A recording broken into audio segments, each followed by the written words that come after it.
C'est la rentrée pour 12 millions d'élèves en France qui ont repris mardi matin le chemin de l'école. Quelques changements attendent les élèves, notamment en maternelle, où de nouveaux programmes vont mettre l'accent sur le vocabulaire, le jeu et la socialisation. Les plus grands, dans le primaire et le secondaire, vont eux bientôt découvrir les nouveaux cours d'enseignement moral et civique. Seule fausse note, la rentrée scolaire a été reportée d'une journée à Montauban en raison des violents orages survenus dans la nuit.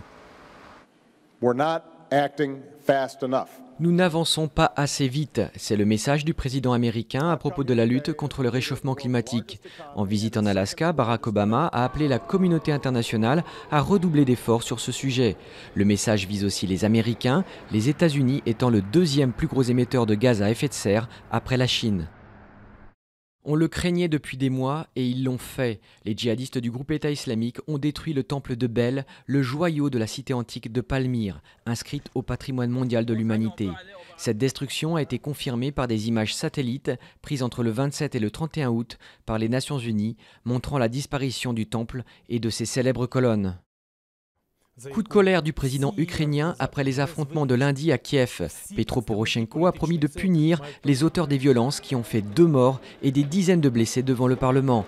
Des militants nationalistes et d'extrême droite avaient affronté la police pour dénoncer l'adoption d'un projet de loi octroyant une plus grande autonomie aux régions séparatistes pro-russes. Manger des lombrics, c'est ce que propose une petite entreprise bolivienne qui utilise ses vers de terre pour fabriquer des biscuits. Pour y arriver, les lombrics sont nettoyés, passés au four puis transformés en farine. Avantage, un produit riche en protéines et en acides aminés, très bon pour la santé selon le fabricant.